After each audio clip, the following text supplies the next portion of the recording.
Salut tout le monde, c'est Jojin, je vous souhaite la bienvenue dans cette grosse vidéo unboxing de vieux produits Apple et je ne suis pas tout seul, je suis avec Sébastien, Mister Perrier. Salut les cocos. Je vous rappelle qu'on a tourné une vidéo ensemble où on a présenté toute sa collection, le lien de la vidéo et de sa chaîne YouTube sont dans la description. Sébastien m'a proposé de vous déballer 8 de ces nouveaux produits qu'il a réussi à acheter un petit peu à droite à gauche, avec leur boîte en état presque très proche du neuf même. Et donc du coup je pense que pour les passionnés d'Apple ou les personnes qui sont un petit peu intriguées, je pense que ça peut potentiellement vous plaire. Et c'est pour ça que j'ai accepté de tourner cette vidéo. Bon, le premier produit du coup.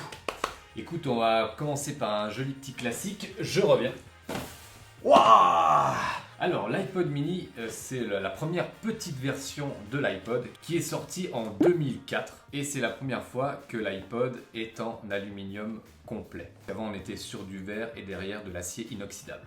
On l'ouvre en fait à l'envers. Il y a écrit Design by Apple in California. Et au niveau du système d'ouverture, je suppose qu'il faut le soulever comme ça. Voilà. Comme une sorte de livre, tu sais. Waouh, c'est cool ça. Et on a l'iPod mini. Voilà, entièrement en aluminium. On voit que c'est pas du toc. Non, c'est pas du toc. Là, un petit peu de plastique quand même. Voilà, Là, un plastique. petit peu de plastique. Ouais, plastique en haut et en bas. On voit l'ancien dock, le système de molette. C'est la première fois qu'il est doté d'une molette tactile et cliquable, qu'ils ont baptisé la ClickWell. Je l'ai allumé. Ah, Il n'y a plus de il batterie. n'y a plus de batterie. Non, franchement, il est en super bon état. Donc, du coup, on va aller. Il y avait la prise mini jack. C'était cool comme coup. En fait, ça c'était une prise spéciale pour connecter justement la petite télécommande. D'accord. Et si tu n'avais pas cette petite connectique, eh bien ça passait pas par le jack, ça passait par cette petite connectique pour avoir justement cette petite télécommande. On a des petites icônes qui, du coup, disent ben, qu'est-ce qu'il y a à l'intérieur. La notice. Waouh, carrément dans son emballage et tout. Avec un CD. À l'époque, il fallait, tu vois, c'est marqué install software, donc il fallait installer. iTunes avant. Voilà. Après, on a donc le support pour le jeans. Et là, tu as une petite gomme pour pas l'abîmer, tu vois, et Trop pour que bien. ce soit antidérapant. Et puis, tac, tu clips ça. Allez, tu Excellent. veux être à la mode, vas-y. Donc là, en 2004, avec des écouteurs, mon pote, t'étais au feu de Dieu là. Et ça le fait, hein. Ouais, ça le fait, hein. Donc on avait 4 Go de mémoire de stockage. Ouais, donc du coup, on pouvait déjà stocker pas mal de petites musiques. Voilà. Quoi. Il faut savoir qu'il avait une mémoire tampon de 32 MO. Alors la mémoire tampon, ça servait à quoi? Ça servait à par exemple faire du jogging. Et en fait, cette mémoire tampon, elle permet, parce que c'est un disque dur mécanique, Ouais, c'est ça, ouais. et la mémoire tampon permet justement qu'il n'y ait pas de saut D'accord. dans les musiques quand tu bouges. Et au niveau du prix, là, c'était 249 $. On passe au prochain produit. Alors Qu'est-ce que tu nous maintenant, on va réserves? passer sur du lourd, mais on revient dans le temps. Hein, c'est retour vers le passé. Waouh. Aïe, aïe, aïe, aïe, aïe. Ça, c'est quelque chose qu'on n'a pas l'habitude de voir. Ah, c'est ce que j'ai bien cru voir. C'est un sac Apple. Et ouais, ça c'est du collector, mon pote. Ça, c'était un ordinateur portable, c'est ça? En 1986, quand t'avais ça, quand t'arrivais avec ça au bureau, t'étais bien. Et donc à l'intérieur, on a quoi là? On a un Macintosh Plus. Alors là, on avait l'endroit pour mettre le magnifique clavier. Ça, c'est de la tirette, ça. Ça, c'est Ça. de la tirette. Waouh, comme c'est fatas. Alors, il y a un petit endroit justement où est glissé, je suppose, tout ce qui est le. Même. Non, je croyais que c'était genre le chargeur ou un câble, tu sais. Et non, Mais non, c'est. c'est quoi ça? Ok, c'est une boîte qui comprend plusieurs disquettes. Limite, je peux t'en voler un, t'arriverais même pas à le détecter. Et donc, après, on a deux autres endroits où là, à droite, on a un câble. Non. Oui, on a un câble, mais c'est une souris. Et ensuite, à gauche, nous avons... Ah bah, c'est un lecteur de disquettes. En fait, c'est le premier ordinateur qui avait des prises SCSI. Donc, tu as la possibilité de connecter plusieurs appareils Voilà. dessus, quoi. Plusieurs périphériques, même un écran externe, des choses comme ça, imprimante, tout le tralala. Et ce qu'il faut savoir, c'est qu'il a un lecteur de disquette intégré, mais comme le système d'exploitation était sur le lecteur de disquette, T'es tu obligé devais d'en avoir un deuxième. Voilà, si tu veux lancer des applications, parce qu'il n'avait pas de mémoire interne. Derrière, ici, vous avez un endroit où on a la possibilité de mettre une pile. Alors ça, c'était pour sauvegarder justement la date et l'heure, parce que sinon, à chaque fois que tu débranches de la prise de courant, eh ben, tu perds la date et l'heure. Et ça, cette chose, ça coûtait combien? 2600 $. Boum! Là, cette fois-ci, on est sur encore un iPod. Et là, dans cette vidéo, il y aura quand même pas mal d'iPod. Mais là, c'est pas un iPod n'importe lequel, c'est un iPod classique. Et comme vous pouvez le voir, au niveau du packaging, c'est rempli de couleurs. On a du bleu, du jaune, du rose, du vert. C'est vrai que Apple a vraiment mis en avant les couleurs sur un produit iPod. Et aussi c'était un petit peu la mode avec par exemple le premier iMac. Alors ça c'est sorti en 2004. Ouais, le système est pareil que l'autre en fait. On ouvre ça comme un livre. Oh, en ouvrant à gauche. Alors la notice avec à l'intérieur encore cette fois-ci le CD pour le logiciel. Ensuite les notices et Ah, il y avait les pommes encore. il y avait les autocollants Apple qui existaient déjà. Après bon là ça part un petit peu en vrille. Ah, ça prend envie. Donc nous avons c'est quoi cette chose? Alors ça c'est la fameuse télécommande, Ah bah ça c'est justement cool. avec le petit connecteur. Ça je ne connaissais pas. Ah ouais la prise est assez particulière donc du coup on branchait ça et là on branchait nos écouteurs dessus et on avait la possibilité d'augmenter, baisser le volume, changer la musique et mettre pause, play à la musique. Ensuite nous avons du coup les écouteurs. Voilà donc ça vous faisait un fil assez C'est long. fatasse hein. Ah ouais là on a limite 2 mètres de fil.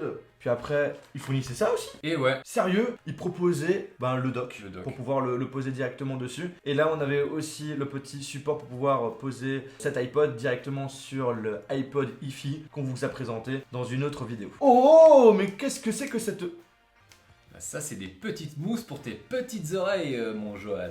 Viens, mon petit filet. Waouh, t'es sérieux? Et ouais, Il est sous blister le truc? sous blister. Ouais c'est dingue qu'ils avaient mis ne volez pas la musique donc tu vois ils voulaient vraiment qu'on achète les MP3. Et après, on avait donc du coup le chargeur secteur Firewire. Il a aussi la molette tactile et cliquable, hein. C'est venu depuis l'iPod mini et ensuite ça a été sur tous les autres iPods. Donc oui, 20 Go de mémoire de stockage et 12 heures d'autonomie. Alors le prix, $299. Prochain produit, Sébastien, je veux quelque chose de gros. Bon, je vais faire mon possible. C'est quoi ce truc? Oh ça c'est un iMac tournesol. C'est fatasse. Alors. On n'arrive même plus à voir notre tête. Non mais c'est énorme. Là du coup on a la souris. Souris transparente et tout. Avec une prise USB. Ouais, 2.0. Et c'est un laser dessous, on a abandonné les billes. Le câble qui permet du coup de l'alimenter. Les CD d'installation. Et Et du coup sur c'était quoi? Panthère. Panthère. Regardez-moi ce clavier en super bon état et également transparent et en USB et à l'arrière on avait la possibilité de brancher des appareils en USB. Attention, attention. Waouh. Ouais, on avait carrément les haut-parleurs. L'écran était donc pivotable avec un support assez ingénieux et là-dedans on avait tout simplement la tour. Et attends, on pouvait pivoter Ouais, aussi tu pouvais pivoter à pas mal. droite et à gauche. Hein. Mhm. Excellent. Donc c'est le successeur direct de l'iMac G3. Hein. Donc ils ont commencé à le développer en 1999. Ils ont mis 3 ans pour arriver à ça. Donc c'est vrai qu'on est passé vraiment à une étape technologique assez avancée. Hein. Donc c'était fini le tube cathodique qui était gigantesque et énorme sur l'iMac G3. Là on est sur un écran de 17 pouces TFT. Donc c'est-à-dire LCD. Alors l'iMac G3 ça a été un succès phénoménal comme je l'ai dit et celui-ci, ce qui est fou c'est qu'il n'a pas du tout eu le même succès parce qu'il y a des gens qui ont adoré le design et il y en a d'autres qui ont détesté. Et la sortie? Il est sorti bien en 2002. Ok, donc j'avais 10 ans. Bon maintenant, pas 1, pas 2, mais 3. Ok, pas de soucis. Alors on est de nouveau sur des iPods et là on a 3 belles boîtes. Alors là t'as vu, les boîtes commencent à se rétrécir. Hein. Plus on va dans le temps, plus ça... Donc là, on avait un iPod Nano 4 Go, donc c'est le premier, hein. C'est le premier. C'est tout premier. Là, on avait un iPod de 30 Go et là, un iPod. Waouh 160 Go, un iPod classique de 160 Go. Quand t'avais ça là, là tu pesais dans le game. Hein. Oh d'accord, ça se glissait comme ça. Alors déballage, toujours le même système. Hein. Ok. On ouvre comme un livre. Tada. C'est vrai que c'était fin. Donc du coup, on avait la molette qui était également tactile et cliquable. Exact. À l'arrière, la prise dock pour le charger et la prise mini jack. Plastique devant et acier inoxydable derrière. Alors, on avait... Je te promets, c'est pas cassé. C'est pas cassé. Donc on avait le support encore pour l'iPod hi-fi. Ah ouais. En Et il est super bon emballé. état. Waouh également. Ah ils avaient mis une petite lingette.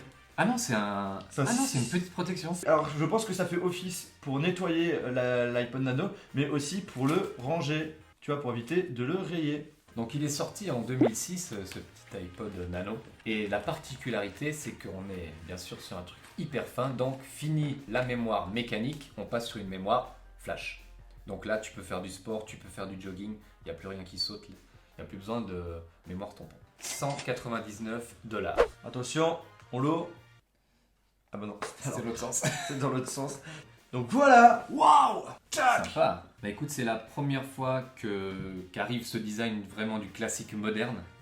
Donc là, on était sur du plastique aussi. Le dos en acier inoxydable. Ok. Toujours la molette, la même molette. Par contre, l'écran est bien plus gros Et en couleur. et en couleur. En fait, je crois que ça allume dès que tu appuies sur Et le bouton. t'appuies sur le bouton.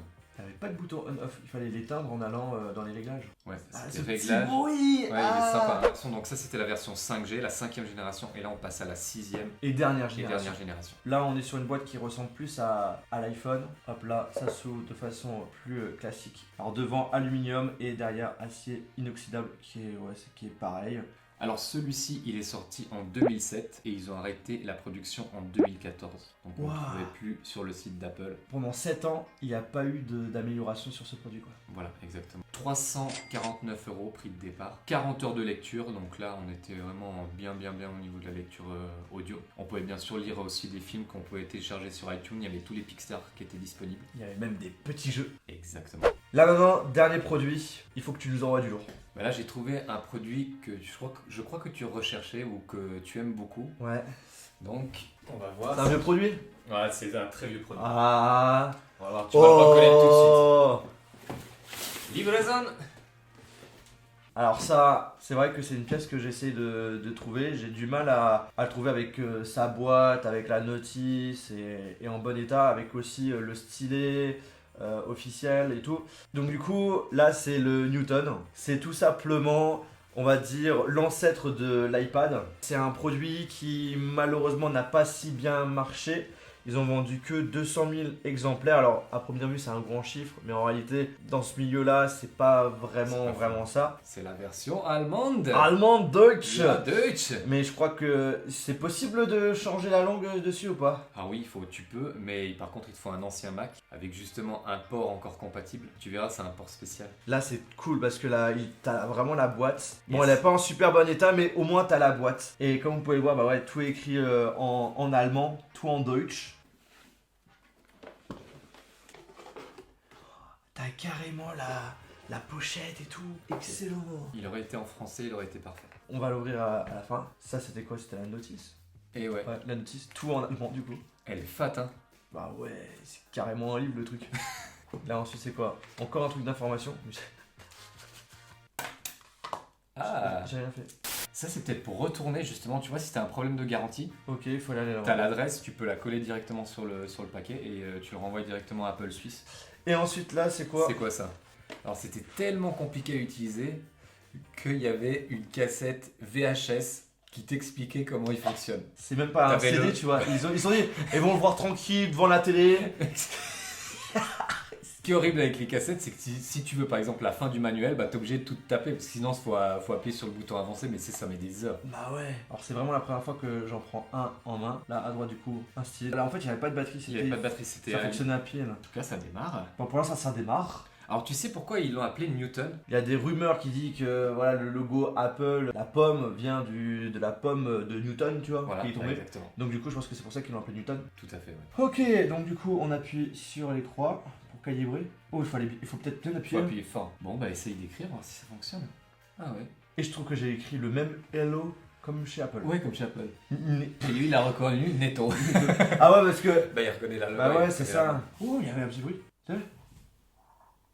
Ah ouais, sympa. Ah on peut modifier les contrastes et tout de l'écran. T'as le niveau de batterie, ben du coup là c'est full parce que c'est branché à la lime.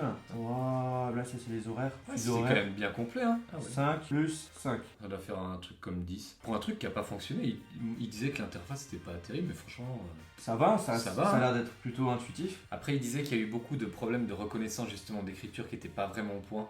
Et justement, quand tu écrivais un truc, ça reconnaissait pas Ouais, forcément donc ce du que coup, tu avais c'est- écrit. Donc c'était un petit peu le problème. Agenda, il y avait l'agenda, regarde. L'agenda il était plutôt complet. L'agenda il date de bah, du coup ça commence à 93 parce que c'est l'année de commercialisation. Et donc du coup ben, quand j'avais 1 an. Voilà, on arrive à la fin de cette vidéo. Franchement, je remercie énormément Sébastien parce que sans lui on n'aurait pas pu vous présenter tous ces produits. Je vous invite à jeter un coup d'œil sur sa chaîne YouTube qui fait de la tech, qui fait des produits aussi en rapport avec Apple. J'espère vraiment que cette vidéo que ça vous a plu. Si c'est le cas, n'oubliez pas de lâcher un gros pouce bleu. Et n'hésitez pas aussi à nous dire en commentaire quel est le produit qui vous a le plus plu. Et sur ce, on se retrouve dans une prochaine vidéo. Salut. Waouh. Aïe aïe aïe aïe aïe. On va voir. C'est un vieux produit? Ouais, c'est un très vieux produit. Ah. On va voir, tu vas le reconnaître tout de suite. C'est quoi ce truc? Oh.